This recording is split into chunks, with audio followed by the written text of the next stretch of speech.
The movie starts off with a beautiful scenario of a green city with a lake as clear as glass. There are several beautiful trees and boats docked on the lakeside. A girl slowly walks towards someone and stands on the roadside. She seems distressed and constantly checks her phone. She's fidgeting and restless as if something has been bugging her. She meets her friend on the street and hugs her tightly. She's relieved after seeing someone she knows. The girl, whose name is Claire, walks into a party with a friend. They're in high school and her friend is extremely excited to be a part of their first suburban house party. She tries her best to persuade Claire into enjoying the party as it's bustling with music and people hanging out with drinks in their hands. It seems like a teenage dream and they pledge to have fun at the party. They decide to go karaoke when suddenly, Claire bumps into a handsome dude. He tells Claire he could help her choose a song for karaoke. She cracks some really amusing dad jokes and the guy chuckles, not understanding her sense of humor. She makes fun of his outfit, but the guy flirts with her at the opportunity. Suddenly, his friend appears and vouches for him but drags him away. They start doing karaoke and perform really well that gets the whole crowd cheering. Claire's friend tells her that the guy's name is Aiden and suspects some chemistry between the two of them. Claire is very intrigued by Aiden's outgoing,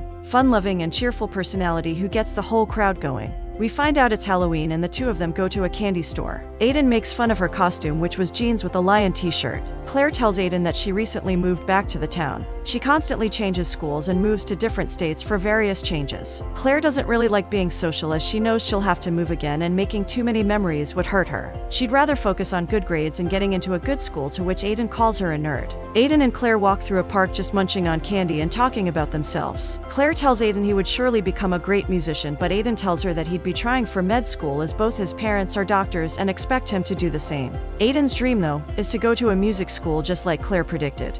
But his parents don't think it's practical. Claire tells him he should try to talk to his parents about it. After a serious conversation, they swing around and talk some more. They're having fun with the wind caressing their faces as they swing back and forth. Claire tells him she wants to go to law school and help the needy who need protecting. Claire tells Aiden that after her parents' divorce, who were high school sweethearts, her mom took control and that she falls in love with a new guy wherever they go. And for now, she is dating a guy named Steve. Claire fully supports her mom's decision of dating whoever she wants and living her life to the fullest. But on the other hand, she also doesn't want to make the same mistakes her mother did. They swing some more and jump out, which gets them even closer. Suddenly, it's thundering and they decide to walk back to her house. On the way, they eagerly talk some more and get closer and closer. She gets out of her comfort zone and becomes more social with him. Aiden tries to kiss her, but she stops him, saying she isn't looking for a boyfriend because they're graduating in a couple months. All they would do is break each other's hearts when they move to college. Aiden understands and kisses her nonetheless, and they share a sweet moment together. Aiden proposes they kiss again, and if they feel a spark, they date until they graduate. Claire asks what happens when it's time, and Aiden just says that he'd take her out on an epic date, and they'd end it before moving to college. They decide on a breakup pact which would last until they graduate high school. They kiss and agree on the pact they made. They decide to make it the best year ever and start dating, knowing it'll last only for a short time span. Aiden takes Claire out on a date to his band's performance and Claire loves it. They have fun banter and make their relationship official. They hang out all the time and dance with each other and make each other laugh. Their relationship soars high and they're together for months. Every month, they have a memory so memorable they'd never forget it. They go hiking and on walks to lakes. They go to games. They make love and are inseparable. Right before they graduate, the seniors go on an adventure together where both Aiden and Claire go swimming and rafting. It's all magical and unforgettable. They spend the 4th of July together, lighting fireworks and kissing under the night sky. But the inevitable comes along. It's time for graduation and their pact to come to an end. Claire is really sad because all the time spent with Aiden flutters by in a glimpse, but she just has so much love for him. Her friend tries to persuade her to not make it end like this since today is their last date.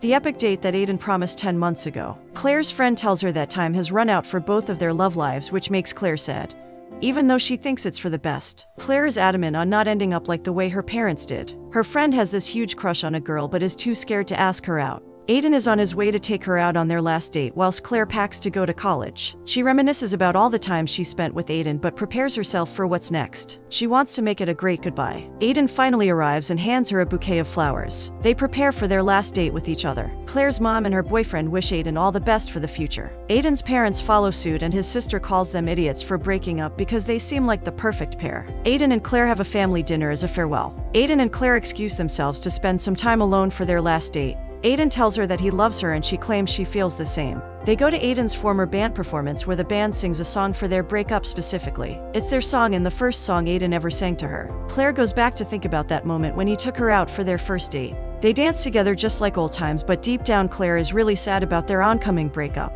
It's really hard for her to give up on the guy she loves so much. She consults her best friend about it, but Aiden on the other hand doesn't want things to end at all. He strives to make her feel that they're perfect for each other by nighttime. They then go to the hockey rink where Aiden has it booked out only for the two of them for an hour. They skate on the ice rink and Aiden tells her they'd be reliving all their firsts on their final day. Their first hockey game was the day they fought as well. During their first fight, Claire thinks Aiden farted and is scared to admit it, whereas Aiden claims he didn't do it. Their fight escalates and Claire leaves the hockey rink. This time, Aiden wants to mend things and brings out their suits again that they wore at the game before. They play hockey together and have loads of fun. They slip and slide on the ice and spend all their time there. They hug each other for the last time. Aiden admits that he did in fact fart at the game before. After an hour, they leave the rink and Claire thanks Aiden for their perfect last date. They go water skiing and he gives her a necklace of a rocket with her favorite catchphrase. This time, she remembers the first time they go water skiing as Aiden's best friend rides the motorboat. Aiden tells her it was easy breezy even though they're violently swaying from side to side. Claire accidentally falls into the water as their raft flips over. All of them are scared to death as they can't find her. Finally, Claire comes to them and Aiden is relieved. Aiden admits that he loves her for the first time. After their first date and their first hockey game,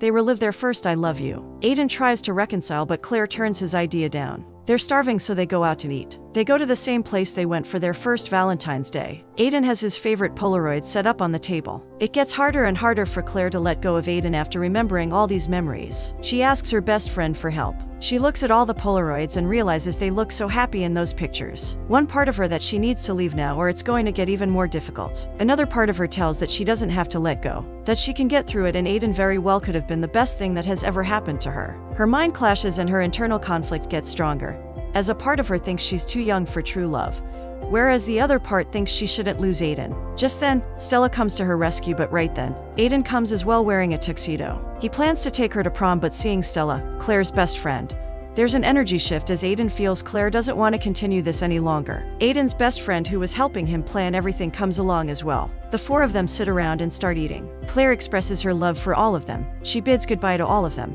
Aiden tries to take Claire to prom, but Claire instead presents a new idea for all of them to do together because she doesn't want to be alone with Aiden. Aiden is disheartened at this sudden change of behavior but agrees nonetheless. Claire presses on the fact that it's their last night as a group too, but Aiden doesn't want that. He tries to convince her, but Claire keeps on making excuses. Aiden agrees to go out with them and they go to school together. Stella and Scotty, Aiden's best friend, have fun at the party bus Aiden arranged for Claire, but Aiden doesn't say anything. The tension increases. They break into the school to leave their mark. Claire avoids Aiden and Stella finally lets the cat out of the bag and addresses the problem. Stella tells Aiden that Claire is the way she is and he can't really control it. Aiden tells her he still has hope and they don't know what the future holds. Stella tells Aiden to be true about his feelings to Claire. On the other hand, Scotty tells Claire that she can't avoid her relationship now. Claire admits that the breakup isn't going as she hoped it would. She wants Aiden to know his true potential lies in music. Scotty tells her that Aiden still has hope, which puts her in an even bigger dilemma. Scotty leaves his handprint on the school board and he leaves with Stella to wash out the excess paint. Aiden confronts Claire about her fear of commitments. She claims that all she wants is for the two of them to become their own people. Aiden asks Claire to forget about her already pre-planned life and just think about what she actually wants. Just then, Scotty and Stella trigger the school alarm and they get out of the school as fast as they can. Aiden gets hurt during their escapade and his arm starts bleeding.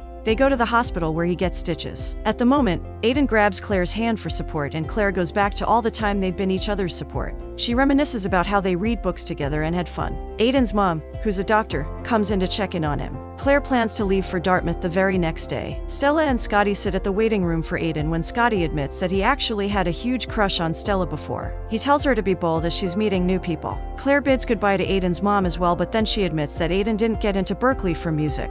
Everyone thinks he didn't apply, but that isn't the case. Claire is shocked at the revelation. That changes her whole mood as they take the party bus to the beach. They reach the beach and Claire goes back to avoiding Aiden. She goes with Stella to help her with her crush. Stella and Claire hug as it's their last time together too. Stella accidentally throws a sock at her crush, Tess. Tess invites them to a house party and Stella goes along. Claire wants to go too, but Aiden comes to her. They try to go to the party together when Claire confesses that she knows Aiden didn't get into his dream music school. Claire expresses her disappointment towards Aiden for hiding such things about him and walks away. At the party, Tess admits that she has a crush on Stella too. They kiss and have fun together. Claire enters the party and chats with a couple people. Aiden is stuck trying to find her. Tess and Stella dance around whereas Scotty goes around with Aiden's sister. Aiden is desperate to find Claire. Aiden gets emotional and stands on a table and gives a heartfelt speech. He invites Claire with him to sing their first song ever, but Claire doesn't do so. Aiden is heartbroken after this and walks out of the party when he sees Claire do everything in her power to avoid him. Aiden walks in on Scotty and Aiden's sister kissing and is appalled by them. Claire walks in too and Aiden makes a jab at all of them. Aiden tells Claire that he's doing everything to salvage their relationship, but Claire claims the pact was very serious for her. Claire accuses Aiden of not being truthful to her about Berkeley when Aiden tells her that it wasn't something to talk about. His parents finally allowed him to audition and he ruined it, further proving his parents' point. Claire is frustrated at him because he has this notion to be perfect all the time. Aiden finally snaps and tells her that she hasn't even said she loves now. He asks her to say it one last time, but Claire fails to do so. Aiden finally breaks up with her and leaves. Claire tears up to see Aiden walk away. She calls her mom crying and gets in the car with her. Her mom tries to comfort her and she brings up her parents' divorce. She doesn't want to keep fighting for love, when her mom tells her that Aiden would never let her lose herself or the woman she's supposed to be. They drive home and Claire lies down in bed checking her phone on and on again to see any text from Aiden. She really misses him and his caresses, his hugs and his kisses. She can't sleep and tosses and turns in her bed. She walks around her room and looks at the diary she made of them. The diary that consists of all their memories. She texts Aiden again to meet one last time. Aiden finally comes and she admits that she was afraid of getting attached to him. She admits that she's always been so engrossed about the future that she never puts effort into living in the present. She is scared that Aiden is going to mess with her plan and her perfect future. She finally agrees to finish the night as Aiden planned and have a memorable last first. She finally admits that she loves him too. They go to the make and swim and make their night memorable. Claire tries to salvage their relationship and says it doesn't have to end. But Aiden reminds her that their relationship is just the prologue of a book and not the book itself. They hug each other tightly and kiss each other in the middle of the lake. The next morning, they have food together on Claire's bed and Aiden decides he'd apply to other music programs and not give up on his dreams. He claims he'll figure everything out on his way and thanks Claire for pushing him to do what's right. Claire hugs Stella and says goodbye. Claire and Aiden bid goodbye to each other, but as friends they still have hope that things might work out when they meet again. They hug each other for the last time and never want to let go. Claire and Aiden both have immense love for each other but go their separate ways. Claire settles into college remembering Aiden and Aiden gets into a music program. And they both are happy with where they are. They're both elated to see each other's progress and keep texting each other. They plan to meet up again for a first hello. Maybe start it all over again. After all the time spent together, they meet again for their holidays. Once again, they start with a hello. Who knows what the future might hold?